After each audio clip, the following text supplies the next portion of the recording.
Subject of paintings, mediums of painting, and notable artists, local and foreign. Subject. The term subjects in art refers to the main idea that is represented in the artwork.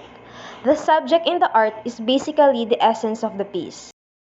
Still life, a collection of inanimate objects arranged together in a specific way.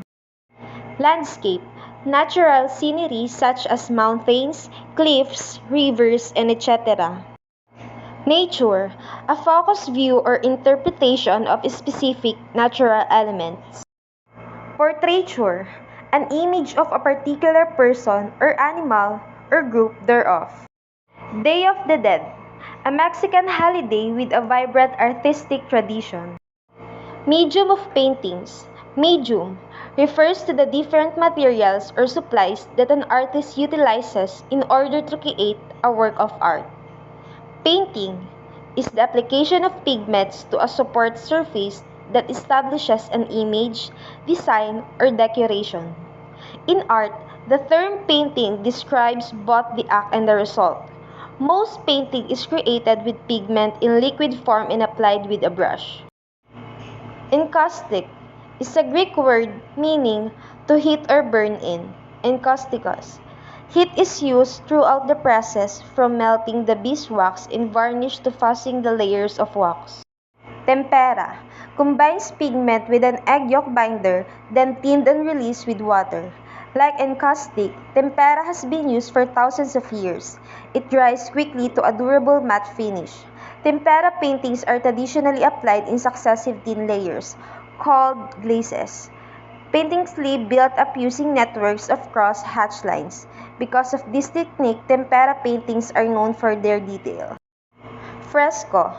Used exclusively on plaster walls and ceilings, the medium of fresco has been used for thousands of years, but is most associated with its use in Christian images during the Renaissance period in Europe.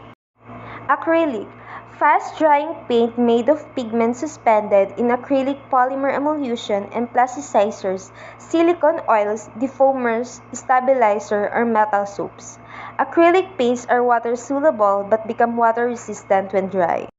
Notable artists, local and foreign. Local artists, Fernando Amorsolo, 1892 to 1972. Amorsolo was portraitist and painter of rural Philippine landscape. He is popularly known for his craftsmanship and mastery in the use of light. Fernando Amorsolo, contribution in the field of Philippine art. Fernando Amorsolo painted and sketched more than 10,000 pieces over his lifetime using natural and backlighting techniques. His most known works are of the Dalagang Filipina, landscape of his Filipino homeland, portraits, and war scenes. Fernando Amorsolo, Dalagang Bukid, Woman with Banga. For Amorsolo, the Dalagang Bukid was his muse of ideal Filipina beauty, foregoing the Maria Clara type wallflower who presents herself as a smiling and cheerful lady, in spite of the labor backbone in the agricultural plain. Pasita Abad was an Ivatan and Philippine-American painter. She was born in Basco, Batanes, a small island in the northernmost part of the Philippines, between Luzon and Taiwan. Her more than 30-year painting career began when she traveled to the United States to undertake graduate studies. Pasita Abad's contribution in the field of Philippine art. Abad became a nomadic artist, painting the globe while working on 6 continents. She created more than 4,500 works that have been exhibited in hundreds of museums and galleries around the world. Abad's travels forged her artistic style, providing both ideological and technical inspiration. Pasita Abad Art Bridge. During the last year of her life, while undergoing daily radiotherapy for her cancer, Pasita completed the massive project of painting the Alcap Bridge over Singapore River with 55 different colors and over 2,300 circles. The project was completed in 7 weeks and was inaugurated in late January 2004. Ang Kyukok, 1935 to 2005. Born to Chinese immigrants, Ang Kyukok is the pioneer of the Philippine modern figurative expressionism, awarded as the country's national artist in 2001. He was one of the most successful commercial figures on the local art scene from the 1960s until his death from cancer in 2005. Like Amorsolo, his paintings are popular at auctions and have received exceptionally high bids at Sotheby's and Christie's. He is known for his distinct Jose Hoya. He is a pioneer of abstract expressionism and multimedia painter. Jose Hoya uses bold and vibrant colors with a variety of painting techniques, layering, gloss impasto strokes, and controlled drips. His harmonious colors are influenced by Philippine landscape and tropical wildlife. His mastery lies in gestural paintings where the paint is applied spontaneously on canvas, sometimes directly out of the tube or through the use of broad strokes with brushes. His most notable painting from 1958, called Bernardian Robaski, is a large-scale yellow-hued mural that features clusters of sand and impasto. It can be viewed at the Ateneo Art Gallery in Manila.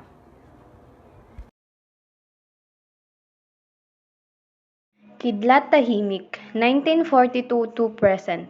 Kidlat Tahimik is a film director, writer, and actor whose films are commonly associated with the Third Cinema Movement through the critics of neo-colonialism.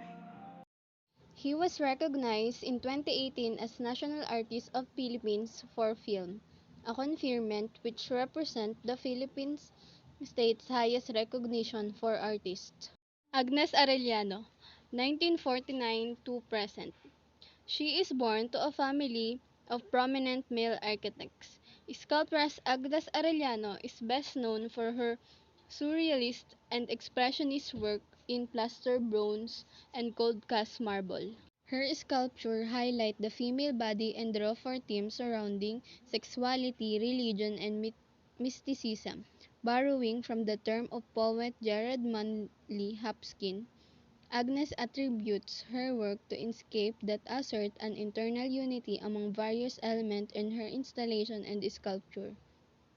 Drawing from the tragic death of her parents and sister from a house fire in 1981, her work explores themes of creation and destruction and the cycles of life from birth to death. Benedicto Cabrera, 1949 to present, better known as Ben Cab, is a Filipino painter and was awarded National Artist of the Philippines for Visual Arts in 2006. He has been noted as arguably the best-selling painter for his creation of Filipino artists. Benedicto Cabrera, Sable in Blue. Sable in Blue is the major subject that recurs through Ben Cab's work through the decades. Inspired by a real-life scavenger he photographed and sketched in 1965, the sable image has become the artist's vehicle for the transmission of its intensely emotional moods. Eduardo Masferrer, 1999 to 1995. Filipino Catalan photographer who made important documentary reports about the lifestyle of native people in the region of Caldera in the Philippines at the middle of 20th century. He is regarded as the father of photography. Roberto Chabet, 1937 to 2013, was an artist from Philippines and widely acknowledged as the father of Philippine conceptual art. He made a major contribution to the development of contemporary art in the Philippines from 1960 onward in a wide variety of roles, including artist, curator, funding, museum director of Cultural Center of the Philippines, leader of the artist-run space, Shop 6, and university professor. Leonardo da Vinci, Renaissance painter, scientist, inventor, and more. Da Vinci is one of the most famous painters in the world, from his iconic Mona Lisa and Last Supper. Vincent van Gogh, Dutch post-impressionist painter, famous paintings include Sunflower, The Starry Night, and Café Terrace at Night. Paul Cézanne, French post-impressionist painter, famous painting includes The Card Players and Still Life with the Curtains. One of the greatest of the post-impressionists, whose work and ideas were influential in the aesthetic development of many 20th century artists and art movement, especially Cubism.